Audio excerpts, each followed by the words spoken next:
Buenas tardes, doctor Ganora, ¿cómo le va? Buenas tardes, doctora. A mí me va bien. ¿Cómo le va a usted? Aquí mojada, un poquito conmovida con lo que se ve en la calle.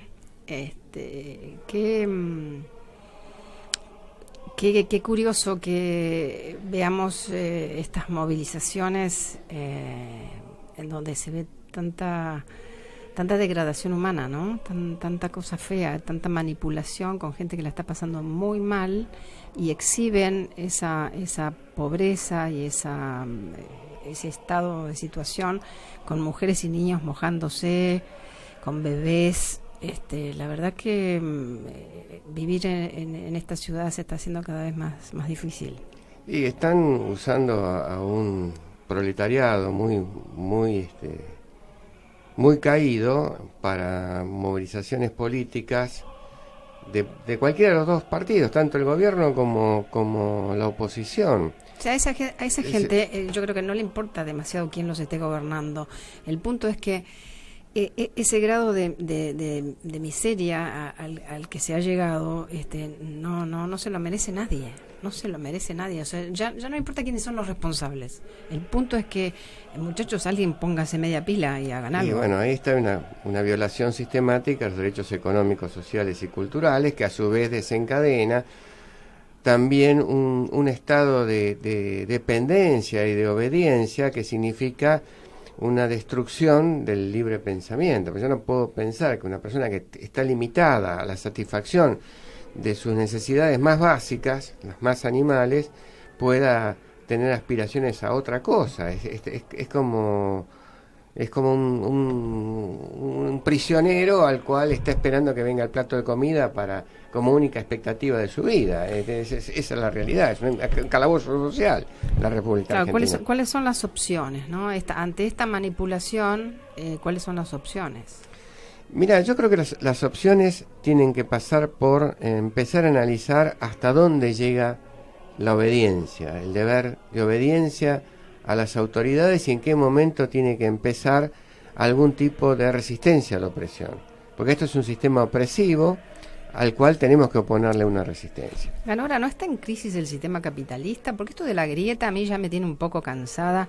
La grieta tiene que ver con que quién está de un lado y quién está del otro, obviamente tampoco ya me importa, sino que el punto es, lo que está en crisis es el sistema capitalista. No da respuestas a todos los que tiene que dar respuestas. Bueno, y además ese sistema capitalista en crisis recurre a maniobras turbias que tienen que ver con la manipulación de las masas. Yo quiero señalar que el 2 de abril nosotros conmemoramos el comienzo de una aventura militar que significó 15.000 bajas entre muertos, heridos y prisioneros de guerra para la República Argentina, que se hizo esa aventura militar con la finalidad de sostener una dictadura en el tiempo. No fue una guerra de liberación nacional, no fue una guerra que decidió el pueblo argentino, fue un manotazo de ahogado de una dictadura y que cierta clase política acompañó y después tuvimos que ver los desastres que siguieron, ¿no? Esa aventura entre los efluvios del whisky, malo o bueno, del señor Galtieri, ¿no? No solo nos trajo el desastre que nos trajo y no sostuvo, gracias por suerte, a esa dictadura, sino que produjo un efecto rebote interesantísimo, que fue el sostenimiento de aquella señora en Inglaterra. Sí, o sea, ella se venía cayendo estrepitosamente y luego fue la heroína de la defensa de la democracia en el continente americano. Claro, y exacerbó el nacionalismo británico, donde los kelpers no existían para ellos, eran poco menos que pingüinos, y de repente esa señora que se caía, Galtieri le da una mano para que ella se permanezca, y él se cae en la rodada, ¿no? Se cae en la rodada. La dictadura argentina replicó el esquema de los coroneles griegos.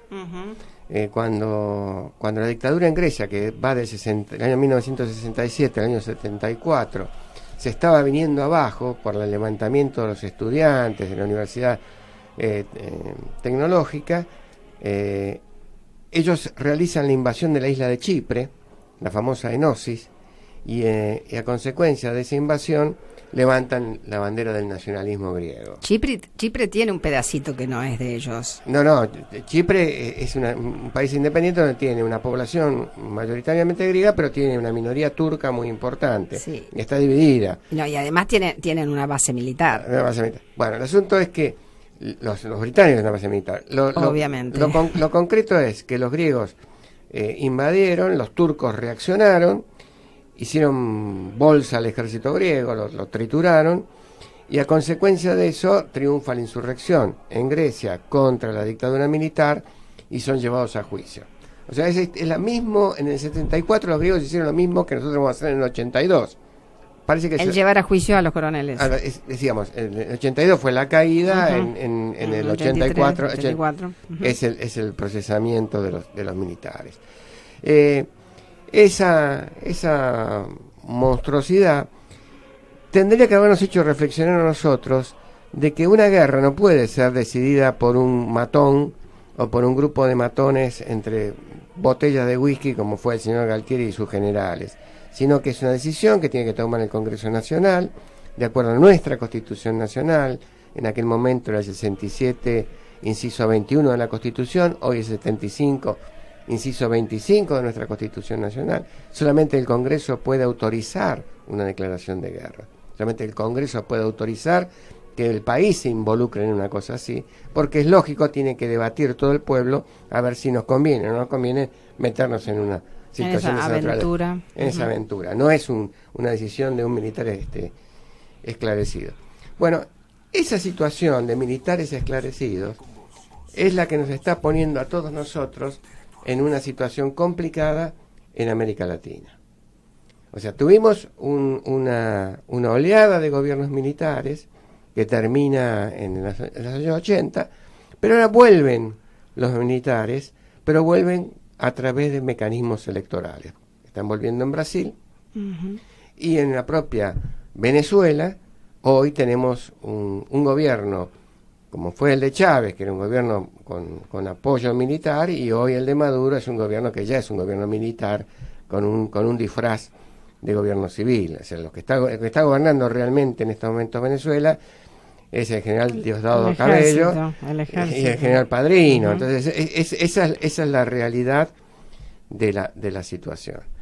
Además, la élite del ejército, el ejército que está sostenido por los negocios del petróleo, pero no es el ejército el que sale a la calle, ese no creo que tenga ninguna ventaja, ¿no? Es el pueblo mismo que reprime a la otra parte del pueblo.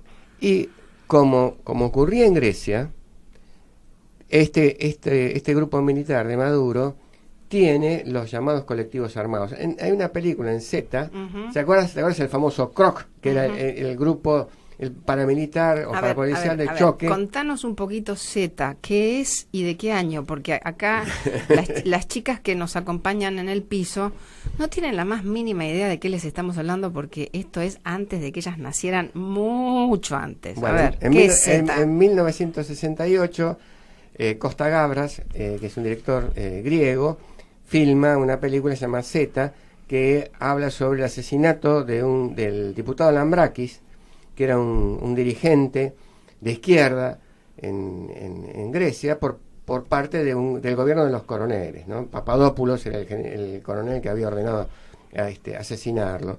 Y bueno, se hace una investigación, los militares dan un golpe de Estado y se terminan apoderando del gobierno.